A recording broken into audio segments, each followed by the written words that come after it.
Welcome to TSN School, class 11th, subjects physics and unit number 3rd, chapter number 4, laws of motion. Today we start chapter number 5, laws of motion. Chapter number 4 तक हम आपको करवा चुके हैं. आपका आज start कर रहे हैं चैप्टर नंबर 5. इसका पार्ट नंबर 1 है आपका न्यूटन्स लॉ ऑफ मोशन, जिसको हम पहले के टाइम में हम न्यूटोनियन मैकेनिज्म भी बोलते थे. ओके, 1642 से 1727 पे ये था आपका. इसमें सबसे पहले आपका आता है काइनेमेटिक्स. इसका क्या इफेक्ट है? Rest and motion. रेस्ट में होगा या मोशन में होगा? It's effects of this rest या मोशन. ओके, अब इसका कॉज क्या है? कॉज क्या होता है? कॉज आपका किस में आता है? डायनेमिक्स में. डायनेमिक्स में आपका कॉज भी आता है एंड इफेक्ट भी होता है कि इसका क्या इफेक्ट है. ओके, अब देखिए हमने कोई दो ये लिए जिसका एक मास u वेलोसिटी है और दूसरे का कितना है v वेलोसिटी है. स्टेट आपकी क्या हो रही है? चेंज हो रही है. तो इसका कॉज जो आएगा वो किसके कारण आएगा? फोर्स के कारण. किसके कारण आएगा? फोर्स के कारण. तो फोर्स जो है आपका, फोर्स में जो कॉज आता है, फोर्स पहले सबसे पहले तो ये फोर्स क्या एक वेक्टर क्वांटिटी है. इस पूरे चैप्टर में जो हम आज पढ़ेंगे फोर्स के बारे में, कौन कौन सी फोर्स होती हैं, कितना फोर्स किस पे लगता है, क्या लगता है. ठीक है, इस पूरे चैप्टर में जो भी हम डिसाइड करेंगे, जो भी हम पढ़ेंगे वो क्या पढ़ेंगे हम? फोर्स. फोर्स क्या एक वेक्टर क्वांटिटी है. इसका क्या कॉज है? फोर्स की यूनिट क्या होती है? न्यूटन. ऐसा ही में आपका क्या होता है? न्यूटन्स. एंड सीजीएस में आपका कितना क्या यूनिट होती है? डाइन. क्या होती है? डाइन. अब आपका आता है टाइप्स ऑफ फोर्स. फोर्स कितने प्रकार की होती हैं, कौन कौन सी होती हैं, कौन सी यूज़ होंगी, कौन सी नहीं होंगी, कौन सी क्लास में कौन सी फोर्सेस पढ़ेंगे हम. सबसे पहले आपका आता है नॉन कॉन्टैक्ट फोर्स, फिर आपका है कॉन्टैक्ट फोर्स, फिर third number weak force and nuclear force. सबसे पहला जो आपका आता है नॉन कॉन्टैक्ट फोर्स, इसमें 3 types of forces: gravitational force, and second is electrostatic force, and third is magnetic force. जो ग्रेविटेशनल फोर्स है वो हम अपना 11th क्लास में ही स्टडी करेंगे. इसमें आपका एक 11th क्लास में अलग से एक चैप्टर दिया हुआ है ग्रेविटेशनल फोर्स का, उसमें हम काफ़ी डीप में पढ़ेंगे. और जो आपकी सेकेंड और थर्ड है electrostatic force and magnetic force, ये क्लास 12 का टॉपिक है. इसमें हम 12th क्लास में डिस्कस करेंगे.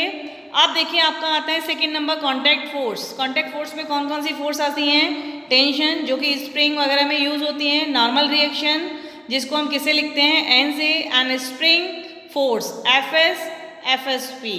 And last is frictions.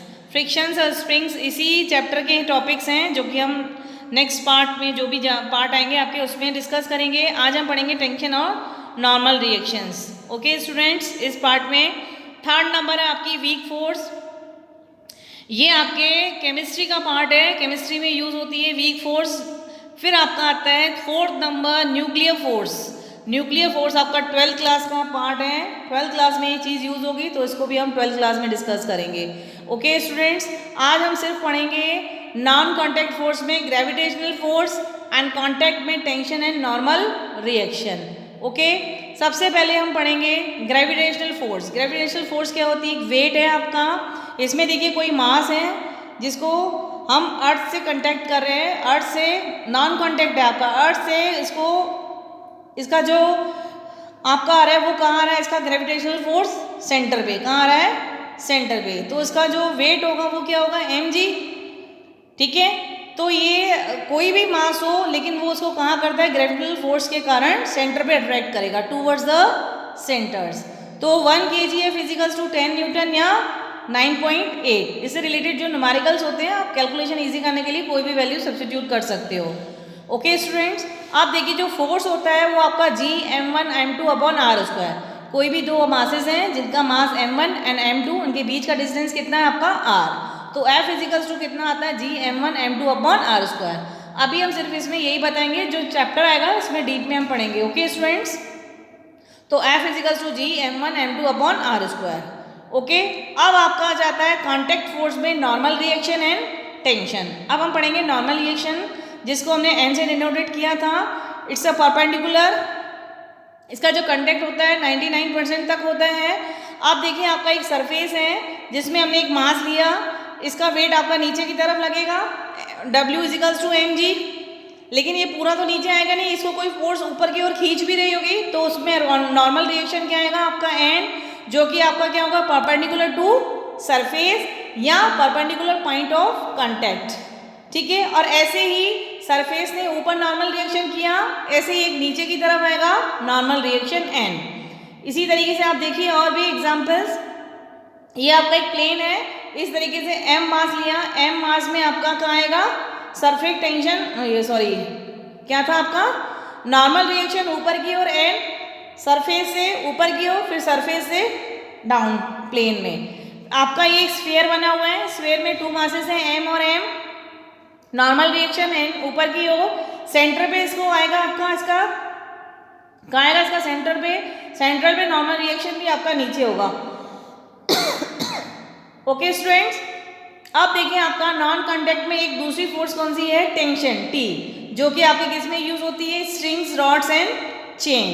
T is away from point, T away from point, आपका ये टेंशन है T अवे फ्रॉम पॉइंट। आपका सरफेस है, m मास है, नीचे की ओर आपका आ रहा है mg, ये पूरा नीचे है नहीं, इसको ऊपर की ओर कोई फोर्स कीजिएगी वहां टेंशन लगेगा अवे फ्रॉम पॉइंट, तो T आपका ऊपर की ओर। ओके, यहाँ पे देखिए साइड में एक हमने m मास है, आपका फोर्स किस तरफ है, इस तरफ है, टेंशन भी आपकी कहाँ जाएगी अवे फ्रॉम पॉइंट। ओके, अब देखिए आपके इसमें भी 2 मासेस हैं m1 और m2, इसमें सेम स्ट्रिंग पे जो टेंशन होगी वो भी सेम होगी, जैसे ही स्ट्रिंग चेंज होगी तो आपकी टेंशन भी क्या हो जाएगी चेंज, आपका away from point T1 and m2 का अवे फ्रॉम पॉइंट T1, तो जो आपकी स्ट्रिंग सेम है उसमें T1 टेंशन है, और फिर m1 के बाद आपकी स्ट्रिंग क्या हो रही है चेंज हो रही है, तो वहाँ क्या हो गया T टेंशन, तो स्ट्रिंग चेंज तो टेंशन भी चेंज, जैसे ही स्ट्रिंग चेंज होगी टेंशन भी क्या हो जाएगी आपकी चेंज। आप देखिए आपका नीचे एक सरफेस है, m मास है, mg आपका नीचे की ओर है, 2 स्ट्रिंग्स हैं एक इधर और एक इधर, आपका m की तरफ ऊपर की ओर सरफेस पॉइंट ऑफ क्या था away from point, away from point T1 tension ऊपर और सरफेस से नीचे की ओर टेंशन T, ऐसे ही आपका इस स्ट्रिंग पे T2 और इधर भी m से T2, तो स्ट्रिंग सेम टेंशन सेम, तो T रिमेन सेम, T हर जगह क्या रहेगा आपका सेम रहेगा अंटिल स्ट्रिंग रिमेन सेम, जब तक आपकी स्ट्रिंग सेम है तो टेंशन भी क्या रहेगी सेम, स्ट्रिंग सेम है T1 एंड नेक्स्ट ये जो आपकी इस तरफ है स्ट्रिंग T2, मासलेस स्ट्रिंग होनी चाहिए, उसमें क्या होनी चाहिए स्ट्रिंग्स कैसी होनी चाहिए मासलेस। इससे रिलेटेड न्यूमेरिकल देखिए आपके ये 2 हैं, इस तरीके से इसमें आपको नॉर्मल रिएक्शंस बताना है, आपकी ये 2 रिएक्शंस है, वेज है और ये बीच में जो बी लिखा हुआ it's a block surfaces and wedge के आपके ऊपर बताने हैं नॉर्मल रिएक्शन। सबसे पहले ब्लॉक पे देखिए, आपका ब्लॉक में आपका इधर नॉर्मल कितना है, नॉर्मल रिएक्शन N1, वेज में भी नॉर्मल रिएक्शन N1, फिर आपका सरफेस नीचे जहाँ W लिखा हुआ वेज, ऊपर भी आपका इधर कितना लग रहा है वेज में नॉर्मल रिएक्शन N3 और सरफेस में भी नीचे की नॉर्मल रिएक्शन N3। अब इस वाली साइड वाली जो परपेंडिकुलर में जो आपकी स्ट्रिंग है सरफेस है, इसमें नॉर्मल रिएक्शन N2 और ब्लॉक की तरफ भी नॉर्मल रिएक्शन N2। ओके, अब देखिए सेकेंड वाले में आपका एक सरफेस दिया हुआ है, M1 और M2 2 मासेस हैं, इनके बीच के स्ट्रिंग्स हैं, तो string same tension same, M1 से ऊपर की ओर T1, ऐसे ही नीचे की T1, M1 से T2, फिर M2 से T2, फिर M2 से T3 और सरफेस से T3, तो string same tension same. Okay, अब आपका है FBD, it's called B free body diagram. आपका कोई भी अगर बॉडी होता है उसको पॉइंट मास हम एज्यूम कर देते हैं, जैसे बॉडी है, मंकीज पे हैं, किसी पे भी आपके न्यूमेरिकल्स होते हैं उसको हम पॉइंट से डिनोटेट कर देते हैं, मतलब एज्यूम्शन क्या कर देते हैं point mass. Okay, first point के लिए ये है आपका। सेकेंड पॉइंट है आपका we will show all forces acting on it, we will show all forces acting on it. And third point है फोर्स, आपका इसमें हमें क्या चाहिए रेफरेंस फ्रेम, ऑब्जर्वर होना चाहिए, और ऑब्जर्वर का होना चाहिए ग्राउंड पे, जिसको हम क्या बोलते हैं इनिशियल फ्रेम, इनर्शियल फ्रेम क्या बोलते हैं इनर्शियल फ्रेम। आपका देखिए इस तरीके से आपका ये प्लेन है, आपका ये m मास है, तो इसका नॉर्मल रिएक्शन ऊपर और जो मास नीचे की ओर आएगा वो क्या आएगा mg, क्या आएगा mg, तो नॉर्मल रिएक्शन ये mg है, ठीक है। ऐसे भी इधर भी देखिए आपका सरफेस बना हुआ है, एम मास नॉर्मल रिएक्शन ऊपर, मास का आएगा नीचे एम जी, और इसका एक नीचे की तरफ नॉर्मल रिएक्शन भी आएगा एन। ओके स्टूडेंट्स, आप देखिए आपका ये आपका सरफेस बॉडी सरफेस है, फ्री बॉडी डायग्राम, मासलेस है आपका, फ्रिक्शनलेस है, पुली है आपका। जो मासलेस फ्रिक्शंस होते हैं यहाँ, फ्रिक्शंसलेस होते हैं मासलेस, उनकी टेंशंस स्ट्रिंग्स क्या होती हैं, सेम होती है। सो स्ट्रिंग सेम, तो टेंशन भी क्या होगी, हर जगह सेम। तो जो नीचे की ओर दोनों पुली से ऐसे आ रहे हैं टी टी टी, यानी कि हर जगह टेंशन क्या है, सेम है। M1 मास है, M2 मास है। M1 पे जो नीचे की ओर लगेगा आपका ग्रेविटेशनल फोर्स M1G, और इधर भी क्या लगेगा M2G। M1 के लिए देखिए टेंशन T, मास M1G। M2 के लिए टेंशन T, मास M2G। आप देखिए पुली के ऊपर एक T1 टेंशन लिखा हुआ है, यानी कि वहाँ आपकी स्ट्रिंग क्या हो रही है, चेंज हो रही है, जिसको हमने क्या मान लिया, T1 टेंशन। अब पुली का देखिए क्या बनेगा, पुली के लिए दोनों टेंशन नीचे तो क्या रही, सेम आ रही थी, T1 और सॉरी T और T, लेकिन ऊपर की टेंशन क्या आपकी T1। ओके, अब NLM यानी कि Newton's first law, force net force is equals to 0 and acceleration net is equals to 0। State change नहीं होगी, इसमें स्टेट चेंज क्या होगी, नहीं होगी। आपका अगर रेस्ट में है तो रेस्ट में रहेगा, मोशन में है तो मोशन में रहेगा। कांटेक्ट आपका क्या है, कांटेक्ट वेलोसिटी, अगर वेलोसिटी से कांटेक्ट है तो उसमें मतलब मोशन जो है मोशन में ही रहेगा, कांटेक्ट वेलोसिटी से तो हो रहा है, यानी कि उसकी स्पीड भी चेंज नहीं होगी और डायरेक्शन भी चेंज नहीं होगा। और जो नेट फोर्स है आपका अगर जीरो आता है तो वो किस में होता है, इसका other name is equilibrium. Net force अगर आपका जीरो है तो इक्विलिब्रियम में है, यानी कि F1 plus F2 plus F3 is equals to 0 and so on. First law का आपका यही है कि F net 0 is equals to equilibrium है, तो एक्सेलरेशन भी 0 और स्टेट चेंज नहीं होगी। ओके, आप देखिए आपका क्वेश्चन नंबर 1, इससे रिलेटेड न्यूमेरिकल देखिए। आपका एक सरफेस है, उसमें आपका एक 2G मास है और एक 5 kg मास का है, ठीक है। आपको इसमें क्या फाइंड आउट करना है, find T in both strings equilibrium, find tension in both strings equilibrium system where G is equals to 10 metre. आप देखिए आपका इसमें दोनों टेंशंस फाइंड आउट करनी है और स्ट्रिंग्स क्या है, इक्विलिब्रियम है। आपका इधर 5 एक 2G मास है, एक 5G मास है। आपका 5G के जो टेंशन है ऊपर की ओर T1, 2G से नीचे की तरफ T1 और 2G में ऊपर की ओर टेंशन T, यानी कि जहाँ स्ट्रिंग सेम है वहाँ आपका T1 टेंशन है, ऊपर स्ट्रिंग आपकी चेंज होगी तो वहाँ स्ट्रिंग क्या है आपका T।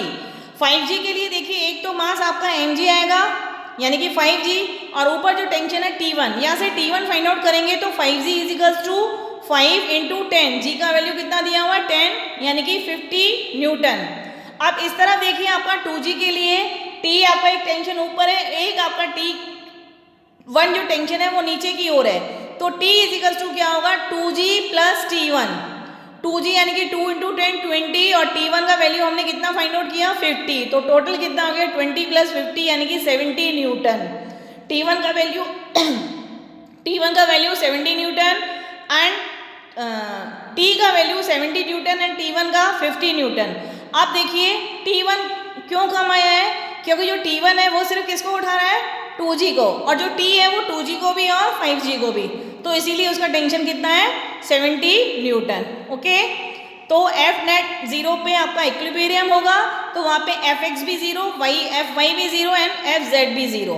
ओके, अब इसका क्वेश्चन नंबर 2 देखिए। आपका सरफेस है, मास 5G है, नीचे की ओर 5G, इस तरफ आपका एक सरफेस है T1 टेंशन, इधर आपका एक T2 टेंशन आ रहा है, एंगल आपका 37, यहाँ से भी एंगल कितना बनेगा 37 degree. Find tension T in both strings में आपको टेंशन फाइंड आउट करनी है, वहाँ G इज इक्वल्स टू कितना है आपका 10। आपका 37 डिग्री जिस तरीके से फिगर आता है तो उसमें 544 आपका cos 37 का वैल्यू कितना होता है 3/5 और cos 37 का 4/5, sin 37 का 3/5, cos 37 का 4/5, जो कि हम लास्ट लेक्चर्स में पहले काफ़ी बढ़ा चुके हैं। अगर इस तरीके से एंगल होता है तो उसमें cos 37 और साइन 37 की वैल्यू ये होती है। अब देखिए आपका टेंशन T1 इधर आ रहा है, ऊपर टेंशन T2, इसका मास नीचे 5G, ठीक है, और T2 की तरफ क्या बनेगा, T2 cos 37 डिग्री और इधर क्या आएगा T2 साइन 37 डिग्री। यहाँ से T1 इजिकल्स टू क्या होगा, T2 sine 37 degree, T1 equals to T2 into sine 37 का वैल्यू 3/5। अब यहाँ से देखिए T2 cos 37 equals to 5G, T2 cos 37 equals to किसके बराबर है, 5G के बराबर है, ठीक है, पूरा नीचे आ रहा है ना, T2 cos 37 का किसके बराबर है, 5G के बराबर, और जो T1 है वो T2 साइन 37, तो T2 इंटू cos 37 का वैल्यू 4/5 इजिकल्स टू 5 इंटू G का वैल्यू हमने कितना सब्स्टिट्यूट किया, 10, तो आपका T2 का वैल्यू यहाँ से क्या निकला, 5 5 25 इंटू 10/4 कहाँ आ जाएगा, नीचे, यहाँ से T2 का वैल्यू फाइंड आउट हो जाएगा। T2 का वैल्यू यहाँ से निकाल के आप इस T1 में रखोगे, यहाँ से T1 का वैल्यू फाइंड आउट होगा, ठीक है। अब यहाँ से आप T1 और T2 का वैल्यू फाइंड आउट आप खुद करोगे, do your self. Okay students, यहीं पे इस टॉपिक को हम फिनिश करते हैं।